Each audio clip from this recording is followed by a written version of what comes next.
Back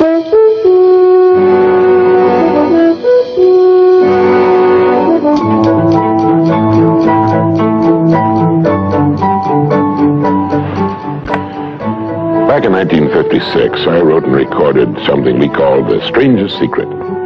Without advertising or fanfare of any kind, it outsold all other non-musical, non-entertainment type recordings.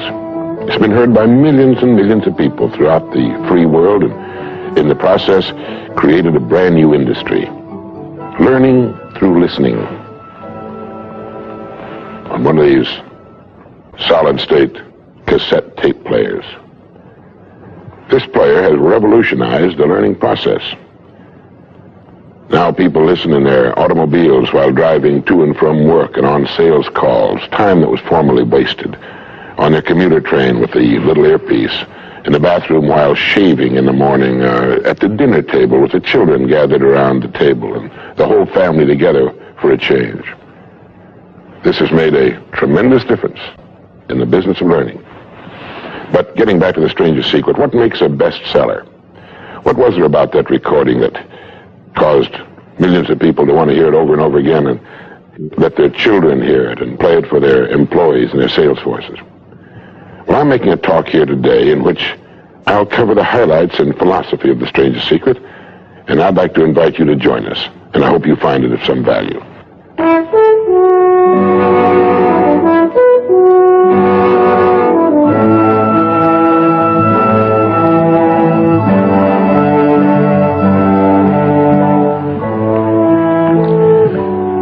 Tell you the most interesting story in the world. Why a person becomes the person he becomes. Why a little boy or a little girl grows up to be the kind of person he or she becomes. Now, the estimates by the experts in this field are that most of us are using somewhere around 5% of our real potential. Some experts say as little as 1%. It means that we're only giving about 5% of ourselves to what we're doing, to our days, our work, our families, everyone we know, our entire environment. But it also means that we're only experiencing 5% of the fun, 5% of the joy, 5% of the rewards we could be knowing, or less. All the experts are agreed that in each of us, there are deep reservoirs of ability, even genius, that we habitually fail to use. Why? We know that most people desire by nature to succeed. But what is success? What is this word that has become so famous in the world? What does it mean? Most people don't know what success is all about. And since they don't know what it's about, they really don't know where to look for it. Success is really nothing more than the progressive realization of a worthy ideal. This means that any person who knows what he's doing and where he's going is a success. Any person with a goal toward which he's working is a successful person. This means that the boy in high school who's working toward a diploma, or the boy in college toward a degree, is just as successful as any human being on earth, because he knows what he's doing, why he's getting up in the morning, and where he's going. But conversely, if a person doesn't know what he's working toward, what it is he wants, doesn't have a goal toward which he's working, then he must, at least by this definition, be called unsuccessful.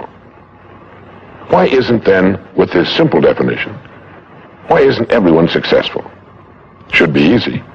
Yet surveys indicate that 19 out of 20, 95% at least, are not. In fact, a survey one time asked thousands of working men why they got up in the morning and went to work, and 19 out of 20 didn't know. 19 out of 20 working people didn't have the foggiest notion of why they got up in the morning and went to work. Under closer questioning, they said, well, everybody works. Well, that would be a good reason to quit.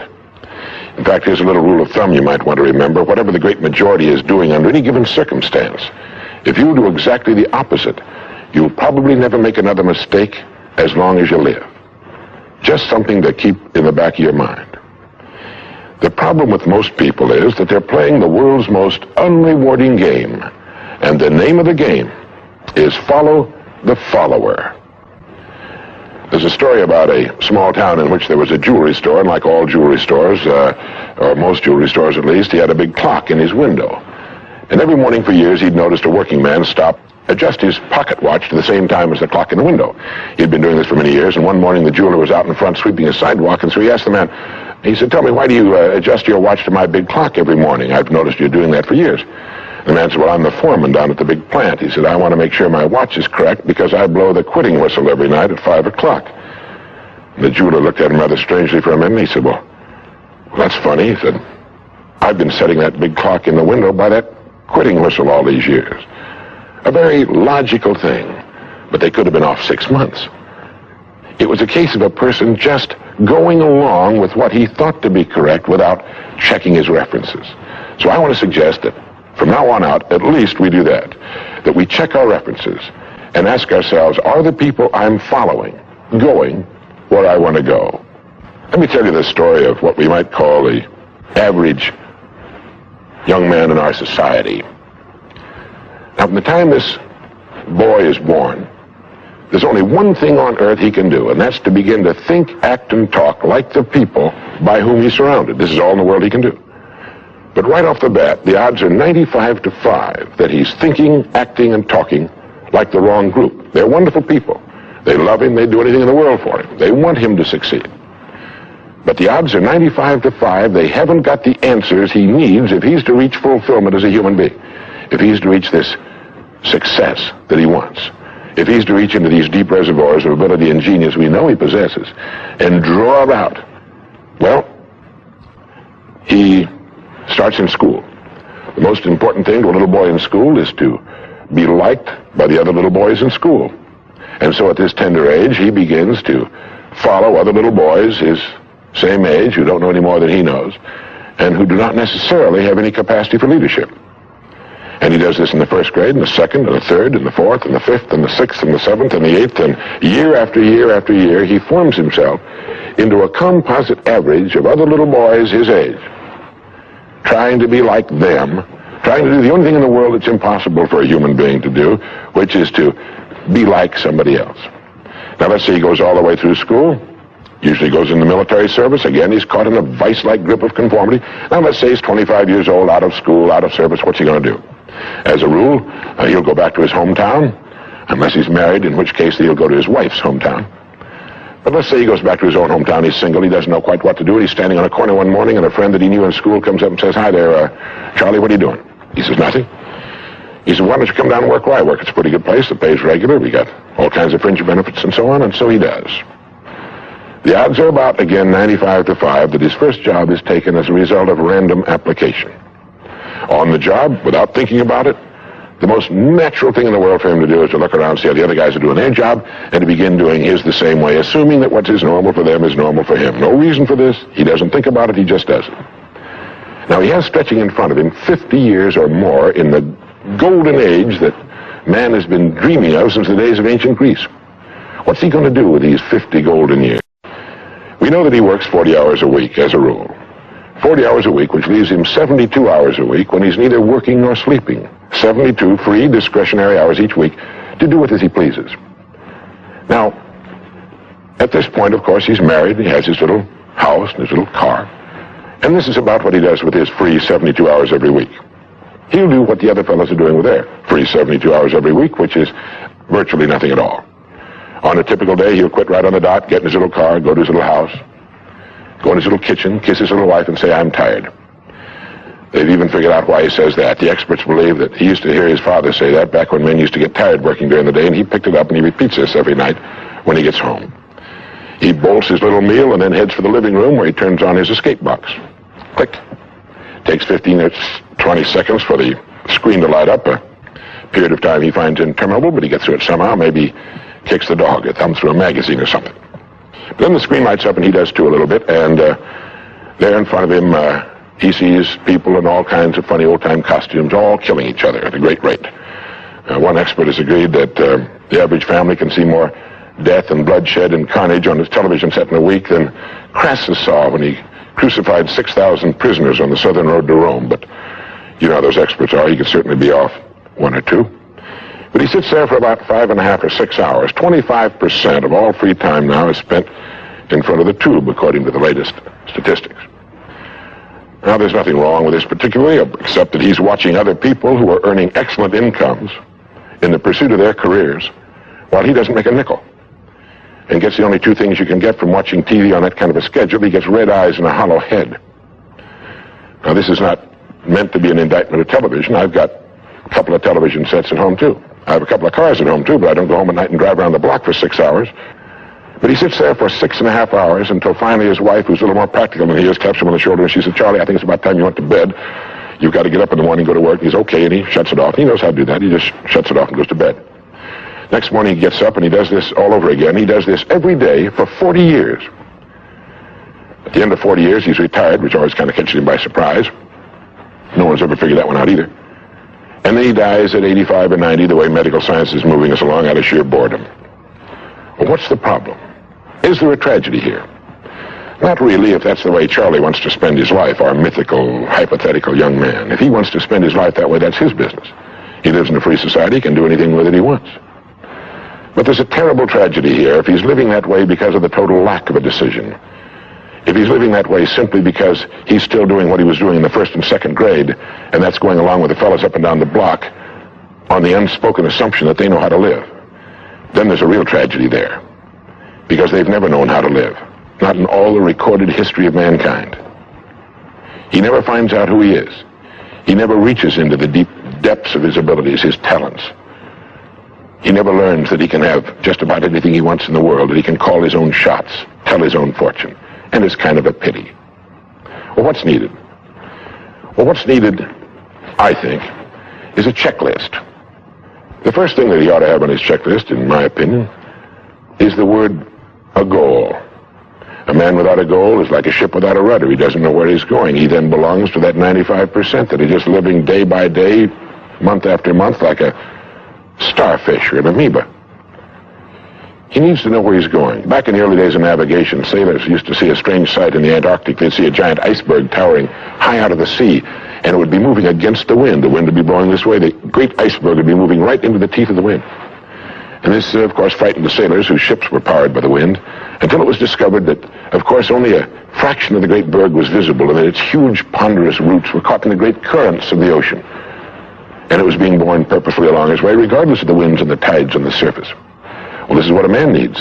He needs his roots deep in a great mainstream of his own choosing, and then he'll move along his way, regardless of the winds on the surface of his life or short-term expediency, and he'll get to where he's going.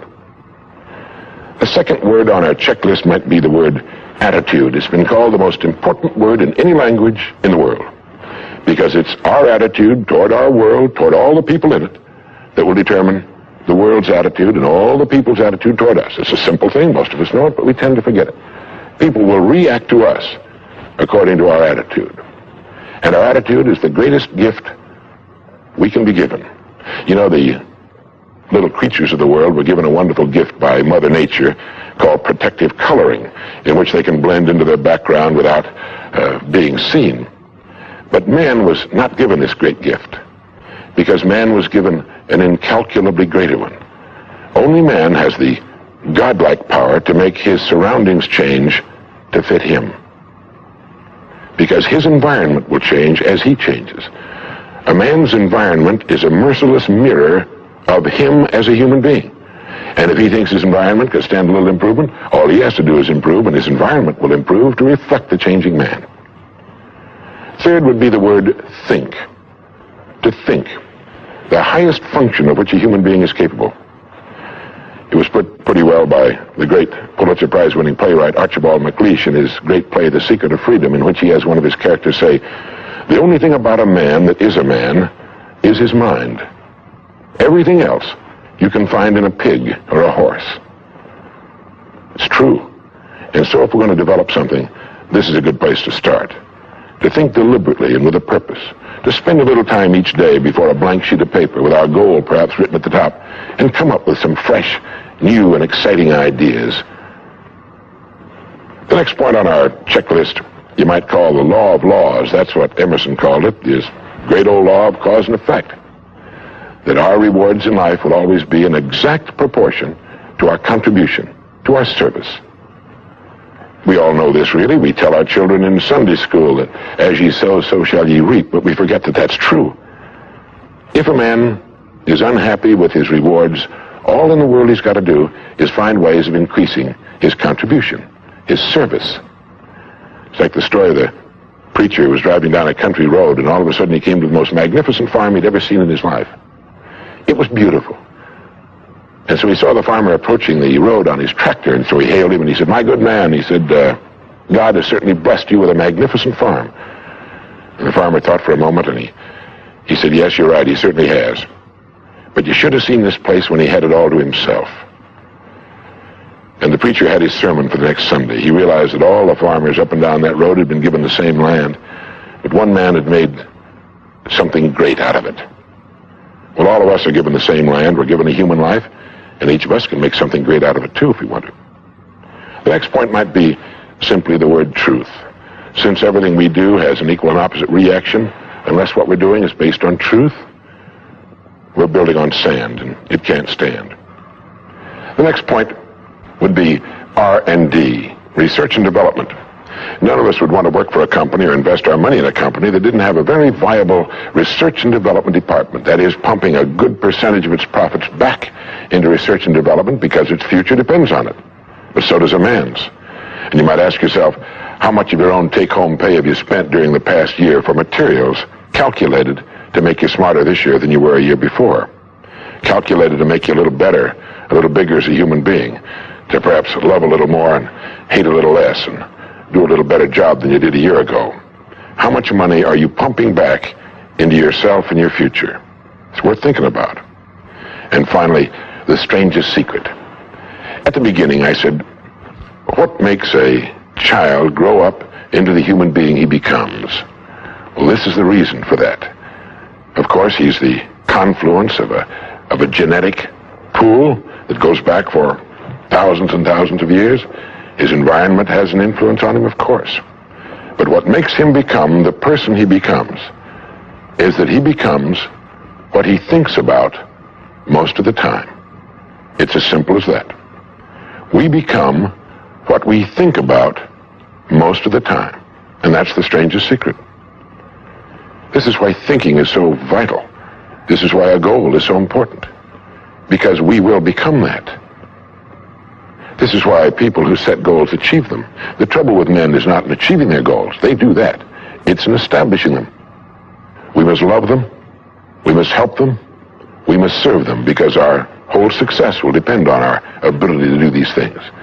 But never lose our own individuality and our identity by permitting ourselves to become submerged in what has historically proved itself to be little more than a suffocating sea of indirection and purposelessness. If we want to emulate someone, fine, but let's be choosy in whose steps we follow. It's the only life we've got. And remember to think. Imagination is everything, and we can become what we can imagine. If you find yourself getting depressed and down at the mouth, as we all get once in a while, you might want to remember this quotation by Dean Briggs. He said, "Do your work. Not just your work and no more, but a little more for the lavishing's sake. That little more which is worth all the rest. And if you suffer as you must, and if you doubt as you must, do your work. Put your heart into it, and the sky will clear. And then out of your very doubt and suffering will be born the supreme joy of life." Believe it or not, in an age when we've come to nearly deify leisure time, we've almost lost sight of the fact that virtually all our satisfactions, rewards will come not from our leisure, but from our work. And don't forget the strangest secret. We become what we think.